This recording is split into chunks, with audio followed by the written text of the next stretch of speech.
Yo, do you guys remember when LEGO stopped making cool convention exclusives that you get at places like San Diego Comic-Con or Star Wars Celebration with unique sets and minifigures that LEGO would otherwise never make, and replace them with things like printed tiles and a pin?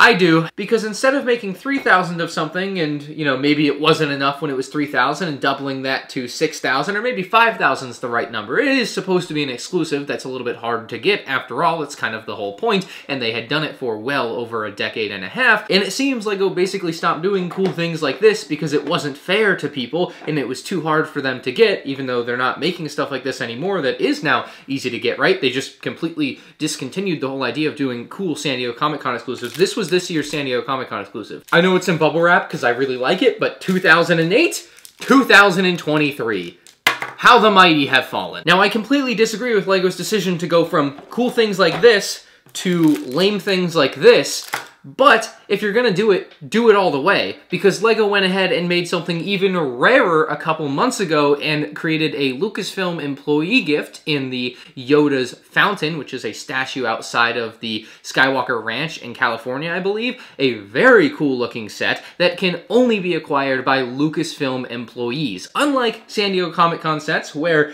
you could go out and get this set from someone on eBay very easily. You know, when they first would come out, they might be $100 or $200, which isn't cheap by any stretch of the imagination, but it's accessible. You can go and buy them, right? Same for even these pins and tiles, as much as I think they're dumb and these are cooler, or even Sheriff Deadpool. Like, these figures and sets were purchasable, at the very least, to, like, a collector that would want them. But what LEGO has done is, in axing this category of, like, cool, exclusive, rare, collectible thing that has helped make LEGO what it is today, like, having the allure of this stuff has brought many people into the hobby. This ain't gonna do it. 15 years from now, these two items will be completely forgotten. No one will ever care about them. They will have no legendary status in the world of LEGO Star Wars. They won't help drive interest towards LEGO Star Wars. They won't, like, have something for people to chase after because no one's chasing after this. Nobody cares about this. This kind of stuff, even if it's based on a movie you might not like, is still kind of neat. Now, the real reason I'm making this video today is because that Yoda fountain I mentioned just sold on eBay for over $6,000. Well, two of them, actually, sold for over $6,000. And did I mention, apparently, according to the sold listings on eBay, one of them sold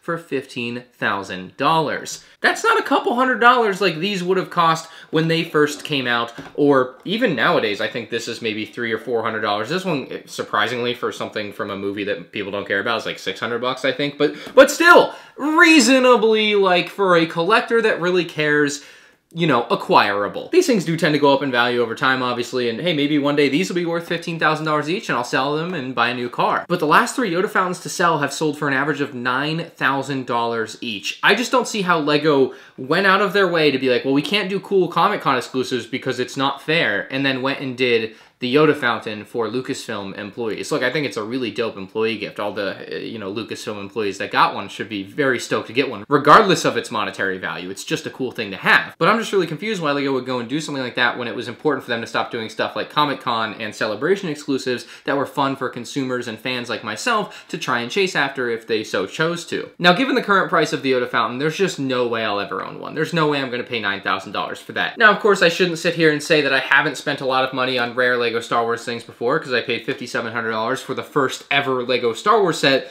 but that's because it's the first thing they ever made. Of course, this would probably be the most expensive thing that someone would want to spend money on. I mean, there's a lot of cool stuff out there to go and collect, but to me, this is like one of the holy grails to be able to own, and I'm very proud to have it in my collection. The Yoda fountain doesn't quite hit that same bar. It doesn't even have an exclusive minifigure. You can part the whole thing together for like 50 bucks probably. It's just the packaging that people are paying $9,000 for. Yeah, ain't that scary. So as I was scrolling through eBay, I also noticed like a month ago, some had sold for $1,000 or $2,000. One had even sold for as low as $510. And honestly, I would have easily paid the $510. I would have thought about the $1,000. But at this point, if the prices keep going the way they're going, I'm just never gonna own one, which is like fine, you know? When it comes to like the completionist in me for my collection, what I really want to own is every normal released retail set and maybe this should count because I also want to own the con exclusives, but that's not a con exclusive, it's an employee gift. It's a weird gray area for me that I'm eventually going to crack on and probably just buy like a piece together version, but it'll never be the same as having that bag and paper that officially came from LEGO, will it? What I'm thinking is going to happen is over the next few months, possibly more and more of these will make their way onto the market because we've already been seeing that. As you can see on eBay, maybe 6 or 7 have sold in the last month, and it seems like that number is rising from like 2 months ago when it first came out. There were like hardly any. So it certainly seems like the available number is rising, but so is the sale price, and maybe in me making this video, I'll just put more eyes on it, and that will drive the sale price up even higher, which would be completely opposite of what I want to happen because I want to be able to buy it at a reasonable price. But